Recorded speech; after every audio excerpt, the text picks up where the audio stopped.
हाय। आप कैसे हैं? फिर मैं आज जो है हिस्ट्री का तीसरा चैप्टर उठा रहा हूँ जो कि सिंधु घाटी सभ्यता है। चैप्टर का नाम है आज सिंधु घाटी सभ्यता। तो सिंधु घाटी सभ्यता आज मैं पढ़ा रहा हूँ और सिंधु घाटी सभ्यता में जानेंगे कि जो है सिंधु घाटी सभ्यता पढ़ना क्यों जरूरी है। सिंधु घाटी का सभ्यता पढ़ेंगे तो हमको पता चलेगा कि हम सिंधु घाटी सभ्यता के क्या क्या चीज का मैं जो है अपने जीवन में अपने अनुभव में क्या क्या चीज या मेरे पूर्वज जो उसको क्या एक्सेप्ट किए हैं, क्या उसको ग्रहण किए उससे, और उससे हमको क्या सीख मिला है, उसमें क्या नहीं था और क्या था, ये सारी चीज का जानकारी मिलेगा। जैसे कुछ कमेंट में आए थे कि सर आप आत्मनिर्भर होकर बोलिए, तो मैं आत्मनिर्भर कहीं होकर बोलता हूँ। और सौरभ जी इसके लिए बहुत बहुत धन्यवाद। मैं आत्मनिर्भर में मेरा कमी नहीं होता है, कभी नहीं। और आज ही मैं बता रहा हूँ कि मैं अब जो आपको मैं उसमें पढ़ा था लेखक और आपको पुस्तक और ये धर्म की बात कर रहा था, तो उसमें आत्मनिर्भर की बात ज्यादा कुछ नहीं था। और मैं अभी आज से हिस्ट्री पढ़ा रहा हूँ, तो देख आत्मनिर्भर कहाँ पर होना है वो हमको अच्छी तरह से मालूम है। तो धन्यवाद सुझाव देने के लिए। आज जो है सिंधु घाटी सभ्यता, सबसे पहले सिंधु घाटी सभ्यता को हम जो एज मतलब जो उसका उम्र निर्धारण किए हैं, तो किससे किए हैं, तो होता है रेडियो डेंटिंग विधि। कौन है? रेडियो डेंटिंग विधि, रेडियो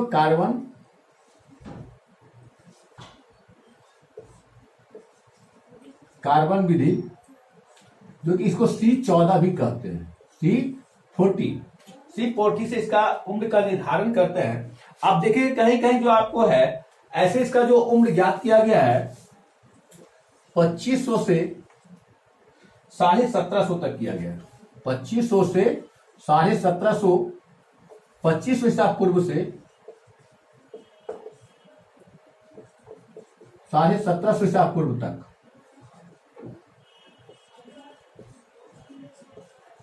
ईसा पूर्व तक किया गया है। लेकिन कहीं कहीं आपको मिल जाएगा 2300 से 2400 से लेकर के 2300 या 2400 कहीं मिल जाएगा। 2400 से लेकर के 2400 ईसा पूर्व से लेकर के आपको 1700 ईसा पूर्व तक मिल जाएगा।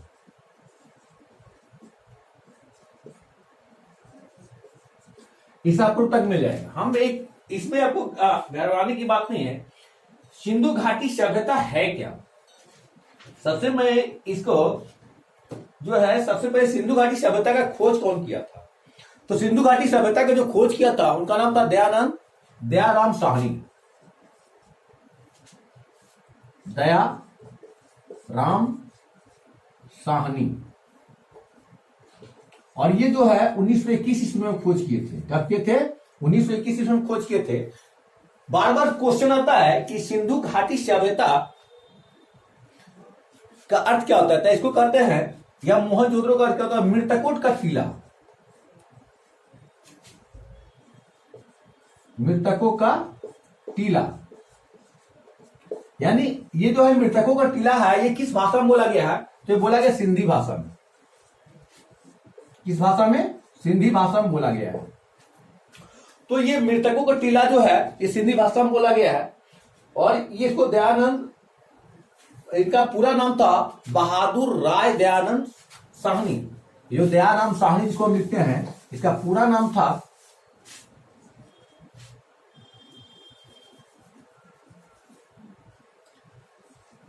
राय बहादुर दया राम साहनी। इनका पूरा नाम था बहादुर राय दयानंद साहनी। और ये 1921 में इसका खोज किए थे। 1921 में इसका खोज किए थे। और सिंधु घाटी सभ्यता का हमेशा पूछना होता है किस, जैसे हम इतिहास को पढ़ते तो प्रागैतिहासिक काल, ऐतिहासिक काल और ऐतिहासिक काल पढ़ते हैं, तो इसमें से सिंधु घाटी सभ्यता जो किस काल में रखा गया है, तो इसको रखा गया अर्ध ऐतिहासिक काल में।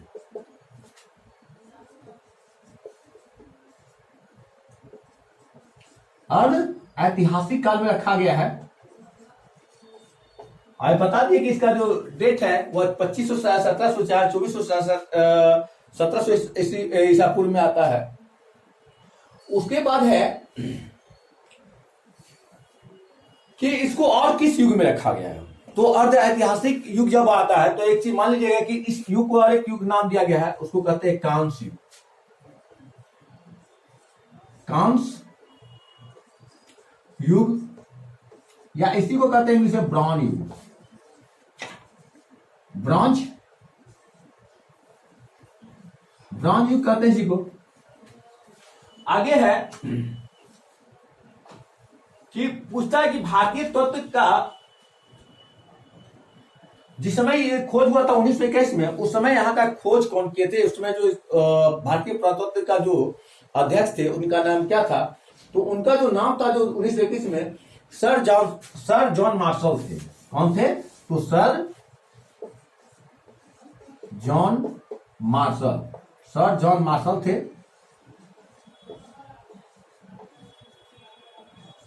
मार्शल थे।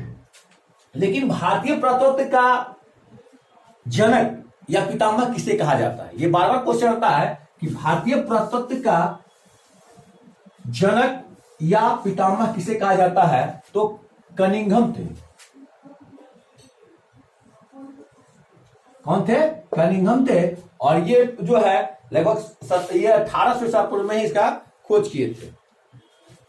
उसके बाद जो है सिंधु घाटी सभ्यता का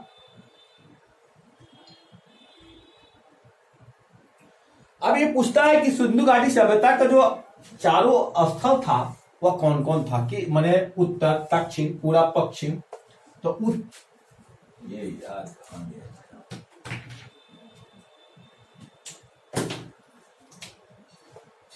उत्तर, दक्षिण, पूरब और पश्चिम, ये जो है। अब इसमें जो है पूछा गया कि जो सिंधु घाटी सभ्यता का भारत में जो था कहां से कहां तक और किस नदी के किनारे ये था। तो सबसे पहले मैं बता दूं कि सिंधु घाटी के सभ्यता का जो है उत्तर में जो है, उत्तर में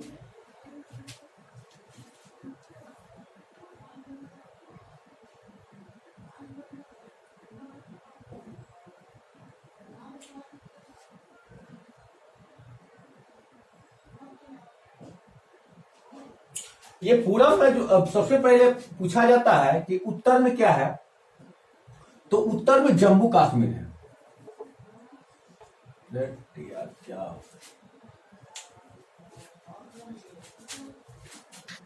बहुत होता है क्या? तो इसमें उत्तर में जो सबसे पहले है जम्मू कश्मीर, जो चिनाब नदी, और ये कौन है? तो ये अखनूर जिला है।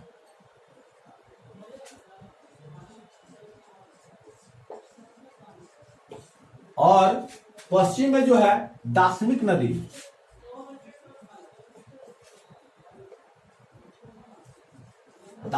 है जो सुतकागोडूर है।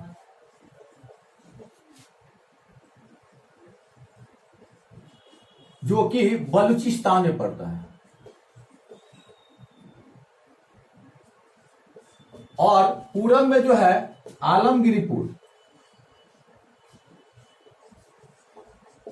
आलमगीरपुर पड़ता है, जो उत्तर प्रदेश मेरठ जिला उत्तर प्रदेश में पड़ता है। और दक्षिण में जो है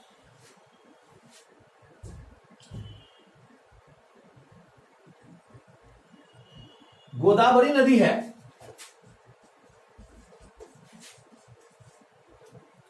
गोदावरी नदी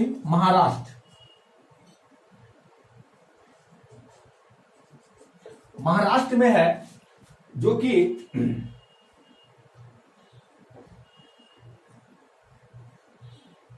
दायमाबाद पड़ता है।